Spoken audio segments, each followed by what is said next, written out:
Hello there, I'm Jim Glover, that branding guy for Once a Day Marketing. Today is Smart Monday, and we're continuing our series looking at the Young and Rubicam model about brand dynamics, and today we're going to be looking specifically at brand stature. There are two components that comprise brand stature.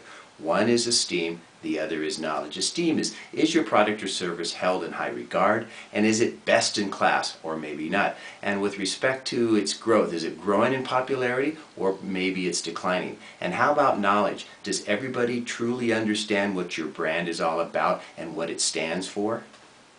Just like I talked about in my previous blog about determining brand strength, when you're determining brand stature, you don't have to necessarily go through the steps that Y and R did. But what you want to think about is the esteem multiplied by the knowledge. And whatever that score is, the higher the score, the higher your brand stature.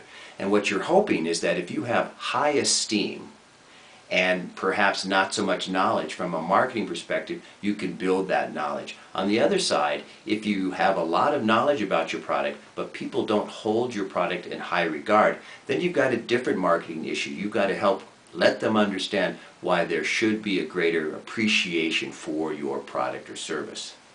So why is it important to understand what your brand stature is, and also, as we've talked about before, your brand strength? Well, as you're looking at your brand equity, and it's comprised of those two parts, then you can really determine whether you need to be looking more at differentiating your product, how relevant your product is, what the esteem of your product is, and what the knowledge of your product is. And if any one of those areas are weak, that's where you need to go to strengthen those components and, in effect, strengthen your brand equity.